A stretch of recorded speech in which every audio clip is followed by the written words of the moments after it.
Sure, I think they're super helpful. I think they're very valuable in terms of being able to ask all the questions that you need to ask.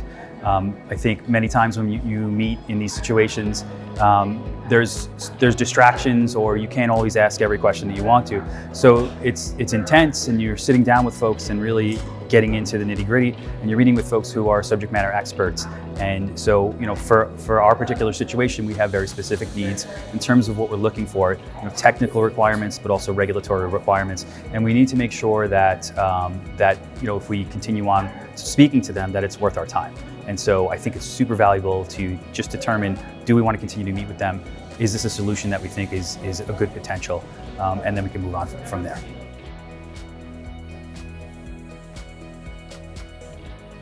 I think there's a few things to think about when it comes to AI, and I know AI is the big squirrel right now, but if you sort of take a step back and look at it from a historical perspective, it's really the same concerns that we've seen in the past, right? Are we going to infringe on copyright, and is our information going to get released out into the Ethernet, and where we don't want it to, right? So our proprietary information. So I think governance around those two aspects are going to be super important.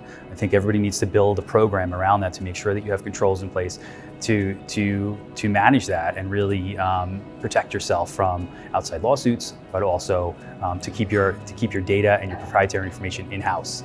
I think the other thing that we really need to continue to look into is, are we developing AI programs ourselves? Right? And what's the risk there? And do we need to disclose that in some cases to our partners, to consumers, to vendors, and make sure that our third parties, especially vendors and service providers, are also sort of meeting our requirements.